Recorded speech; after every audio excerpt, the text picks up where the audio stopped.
Guys, Kalyani किचनमध्ये तुमचं खूप खूप स्वागत आहे। आज पुन्हा एकदा मी नवीन आणि भन्नाट अशी रेसिपी घेऊन आली। आज आपण बघणार आहोत ते म्हणजे बटर चिकन। त्यासाठी काय करायचं बघा, पॅन ठेवला आहे गॅसवर, त्यामध्ये बटर घातलेला आहे, लसूण घेतलेला आहे, त्यानंतर मोठ्या साईजचा कांदा घ्यायचा आहे, टोमॅटो घ्यायचे, कोथिंबीर घ्यायची, 2 हिरव्या मिरच्या आणि काजू घेऊन सर्व काही मस्त मिक्स करून घ्यायचं आहे। शॅलो फ्राय करेपर्यंत याला भाजायचं आहे लो टू हाय फ्लेमवर। तोपर्यंत आपण साईडला जो बटर चिकन मसाला आहे तर त्याला दूध घालून मिक्स करून घेणार आहोत। आणि इकडे कांदे वगैरे जसंही शॅलो फ्राय होईल त्यामध्ये आपण अर्ध्या ग्लासच्या जवळपास पाणी घालणार आहोत आणि सर्व काही पुन्हा एकदा मिक्स करून झाकण ठेवून याला 10 मिनिटं शिजू द्यायचं आहे। तोपर्यंत आपण इकडे चिकन मॅरिनेट करून घेऊया। त्यासाठी मी स्वच्छ धुतलेलं चिकन घेतलेलं आहे, त्यामध्ये मी हळद घातली आहे, लाल मिर्च पावडर घालायची, ब्लॅक पेपर पावडर घालायचं, धन्यांचं कूट घालायचं, त्यानंतर यामध्ये मीठ घालायचं, अर्धा लिंबूची फोड घालून याला मस्तपैकी मिक्स करून घ्यायचं। तुमच्याकडे जे मसाले असतील तुम्ही ते ॲड करू शकतात, असं नाही की हाच मसाला घातला पाहिजे। थोडासा चिकन मसालाही मी यामध्ये ॲड केला होता आणि आता सर्व काही आपण मस्त मिक्स करून घेणार आहोत आणि याला जवळपास 15 ते 20 मिनिटं मॅरिनेट व्हायला ठेवणार आहोत।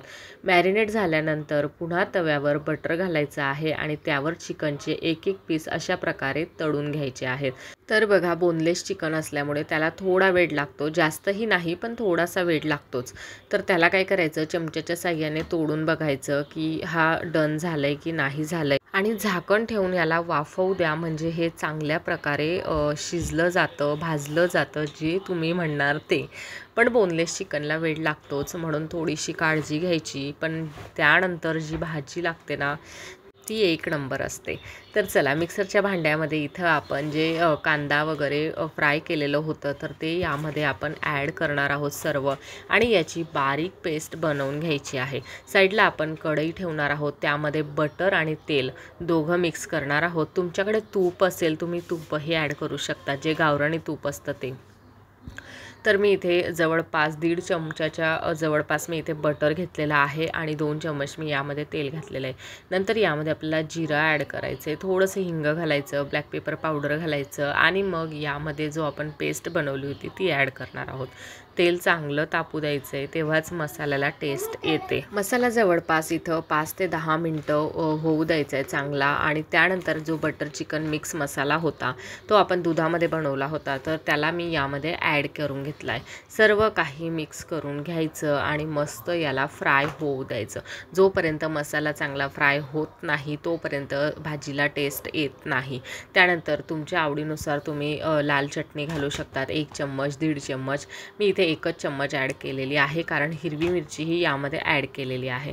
त्यानंतर यामध्ये आपल्याला पाणी ॲड करायचं आहे आणि थोडंसंच पाणी ॲड करायचं आहे, पण लक्षात राहू द्या की गरम पाणी ॲड करायचं आहे। मसाला बघा किती छान शिजला आहे आपला आणि मस्त त्याला उकळही आली, तेव्हा आपण यामध्ये सर्व चिकन ॲड करायचं आहे, वरतून कोथिंबीर घालायची आहे आणि सर्व काही मस्त मिक्स करून घ्यायचं आहे। वरतून नंतर आपण यामध्ये अमूलची क्रीम ॲड करणार आहोत। मी फ्रीजमध्ये ठेवल्यामुळे ही क्रीम अशी झाली आहे, तुम्ही फ्रीजमध्ये ठेवू नका, ती क्रीम बाहेरच राहू द्या आणि मग ती अशी होत नाही। तर त्यानंतर बघा, आपण याला चांगल्या प्रकारे मिक्स करून मस्त डिश सर्व करून घेणार आहोत। एवढं टेस्टी आणि ऑसम बनतं हे चिकन, नक्की ट्राय करा आणि वरतून डिश सर्व झाल्यावर यावर परत अमूल क्रीम ॲड करा आणि मस्त एन्जॉय करा। चला, आता सबस्क्राईब करा।